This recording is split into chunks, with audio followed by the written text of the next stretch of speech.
Does money speak louder than words? Can the almighty dollar sway the political landscape? These intriguing questions take us back to a landmark Supreme Court case, Citizens United versus the Federal Communications Commission, that tested the very fabric of the First Amendment.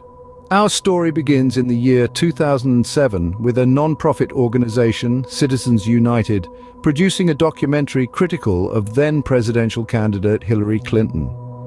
The Federal Elections Commission, or the FCC, barred the documentary's airing, citing the Bipartisan Campaign Reform Act. This act prohibited corporations and unions from funding electioneering communication, or in simpler terms, any broadcast that mentions a candidate within 30 days of a primary or 60 days of a general election.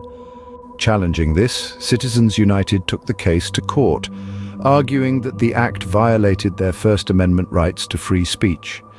The case eventually made its way to the Supreme Court, where the constitutionality of the Bipartisan Campaign Reform Act was put to the test.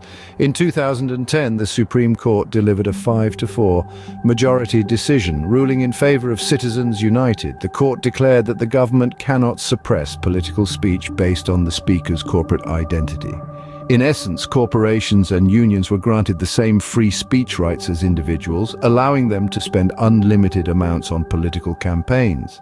However, the minority dissent, led by Justice John Paul Stevens, argued that this decision could lead to corruption, or the appearance of corruption.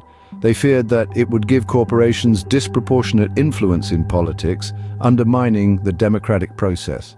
The Citizens United decision shook the political landscape. Its long-term impact is still evident today. It paved the way for the creation of super PACs, political action committees that can raise and spend unlimited amounts of money to advocate for or against political candidates.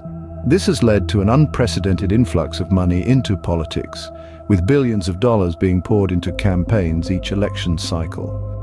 In conclusion, whether one views the Citizens United decision as a victory for free speech or a blow to democracy largely depends on one's perspective. However, there's no denying that it has fundamentally reshaped the way money influences politics.